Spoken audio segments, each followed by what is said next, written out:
நம்ம blind trust வைக்கக்கூடாது. அது வந்து முன்னாடி மாதிரி இப்போ முன்னாடிலாம் நம்மளுக்கு சின்ன குழந்தையில வந்து சொல்லிக் கொடுப்பாங்க, மனுஷங்களை நம்புங்க, எல்லாரையும் நீங்கள் வந்து ஒன்றா பாருங்க, எல்லாருமே நல்லவங்க தான் அப்படிங்கிறது.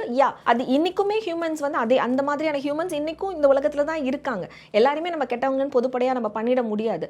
பட் ஆனால் நான் சொன்ன மாதிரி டெக்னாலஜியில் நிறைய விஷயங்கள் அவங்க பார்க்கும்போது அவங்களுக்கே நம்ம பண்ணுறதுக்கான வேலிடேஷன் கிடைக்குது. இப்போ ஒரு ரிலேஷன்ஷிப்பில் ஒரு பையன் வந்து ஒரு பொண்ணு வந்து கேஸ் லைட் பண்ணுறா அப்படின்னா ஒரு அவங்களோட பார்ட்னரை, அதுக்கான வேலிடேஷனுக்கான சினிமா டயலாக்ஸ் அவங்களுக்கு கிடைக்குது, அதுக்கான வேலிடேஷனுக்கான ரீல்ஸ் அவங்களுக்கு கிடைக்குது, அதுக்கான வேலிடேஷனுக்கான ஆர்டிகல்ஸ் அவங்களுக்கு கிடைக்குது. அப்படின்னும் போது அவங்க என்ன நினைப்பாங்க, தான் பண்றது ரைட்டுன்னு தான் நினைப்பாங்க. ஸோ அப்படி இருக்கிறவங்கள்ட்ட நீங்க உங்களுக்கு ஒத்து வருமா இல்லையா, அந்த பாஸ் பண்ணிட்டு தான் நீங்க அவங்களை ட்ரஸ்ட் பண்ணுமே தவிர you cannot blindly trust someone. எனக்கு வந்து அவங்க பார்ட்னர் ஆயிட்டாங்க, இல்லை எனக்கு வந்து அவங்க என்னோட பக்கத்து வீட்டில் இருக்காங்க, அவங்க ரொம்ப எனக்கு வந்து ஹெல்ப் பண்றாங்க, ஸோ அவங்க நல்லவங்க.